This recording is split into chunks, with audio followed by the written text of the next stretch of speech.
Welcome back to Salt City Counseling, everybody. Once again, my name's Scott Carter. I am a licensed therapist here in the beautiful state of Utah. In this video, I have a viewer question having to do with the Healing Narcissistic Trauma series. And I think the person may have actually deleted their question. It was a really good question. I'm going to leave them anonymous. I still have it right here on my phone, so I'm going to leave their name anonymous. She may have deleted it.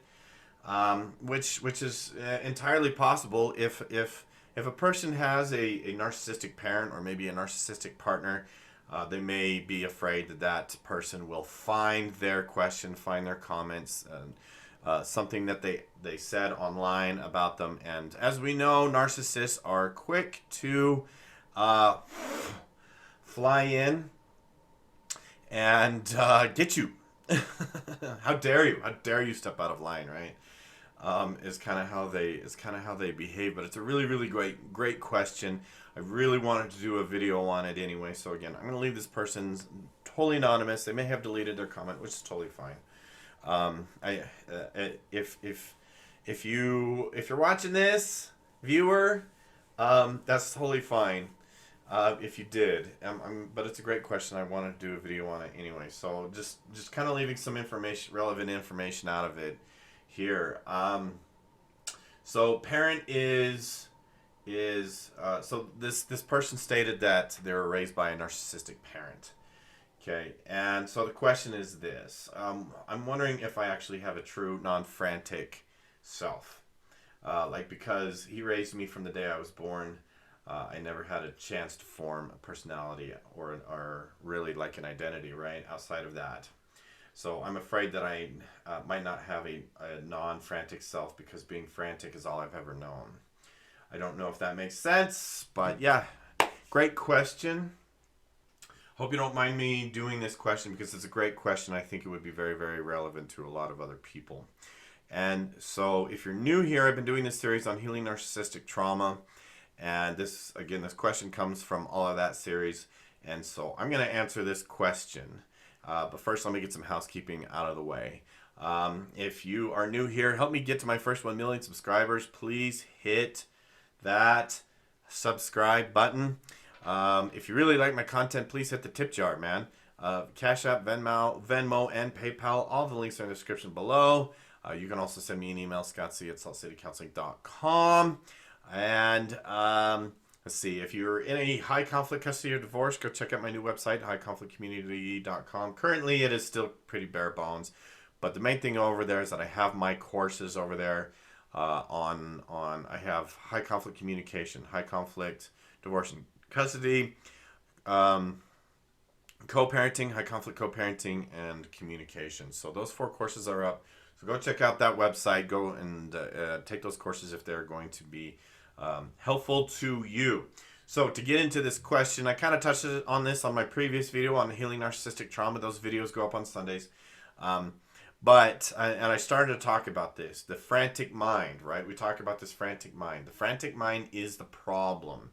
That frantic mind has developed out of fear, and it is a survival mechanism, and it is a survival. Yeah, it just showed up because because the narcissist is constantly criticizing. That part of your mind developed so that it could constantly anticipate danger. Anticipate this sense of danger. Now, thing is that criticism feels dangerous when it's actually not. And I'll talk about all of this in future videos. But that beratement, that like picking you apart. Narcissists are notorious, right, for like, you didn't stack the towels correctly, so I have to lecture you and pull you apart emotionally and emotionally dissect you for the next 2 or 3 hours, right? These tiny little things, these big nasty responses and beratements, and a lot of people have just found themselves just having to endure it, and that creates that smallness and that powerlessness. And so the frantic mind develops out of this need to avoid. It's a survival tactic. It's a survival technique. And so the frantic mind, again, it's always trying to anticipate the next problem, the next issue. And so if you're still in contact with this person, like maybe they're your parent, or maybe you're still married to them, or maybe or maybe you've divorced them and you're trying to co-parent with them. It can be very, very difficult to really kind of make some headway in this area, because they're always going to trigger that. They're always going to trigger that. But I really believe that it can be done. My last video on healing narcissistic trauma talked about meditation. Meditation is just going to help you get there. So adopt that meditative practice. Do it every day, at least 5 minutes a day. Okay, every single day. It's going to help immensely. But to answer the question, the fear that there's not a self outside of the frantic self, or a mind outside of the frantic mind. So you have to understand a little bit of the brain anatomy, or how the makeup of the brain, right? In the middle of your brain is the limbic system. And this constant beratement, these constant attacks from the narcissist, and creation of that frantic mind comes from your limbic system. And it's the functional part of your brain right here in the middle, okay? But you have other parts of your brain right here on top and in front, the prefrontal cortex. Especially if you're young, this is still coming in. This is really important too, because that's good news. That means that your brain can and will change really easily and quickly. So this part of your brain, the frantic mind, that like always in survival mode, it does not come from your prefrontal cortex. It comes from your limbic system, or your middle brain. So to understand that you have this functioning part, your prefrontal cortex of your brain that functions, is an indicator of, first of all, yes, 100%. You can and do have a sense of self, or an identity outside of that frantic mind, or that frantic brain, or that frantic identity. Again, the myth is that this frantic identity, or this frantic mind, is the self. It's not. It's important to start making that separation and realizing that's not really me. It's just a survival mechanism. That's just a survival tactic. So through meditation, you start to activate this part of your prefrontal cortex. You start to create a part of your brain and your consciousness to function outside of this limbic system, right? And you have to think of it too as a muscle. If you're not used to using that part of your thinking, it's going to just take practice. If you have a muscle in your body that you don't utilize, or that you don't target, or that you don't deliberately like exercise, then initially it's going to be like, this thing doesn't work, right? And so you have to work it out. You have to exercise it.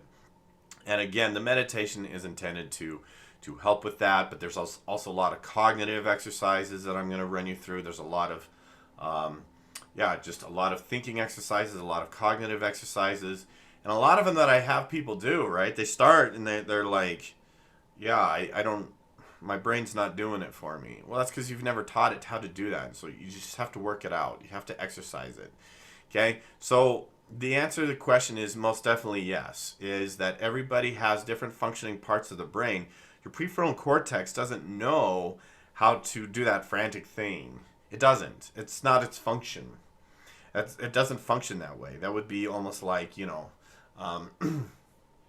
stomach does something different from your liver. Right? Your limbic system does something different from your prefrontal cortex. They just have different functions.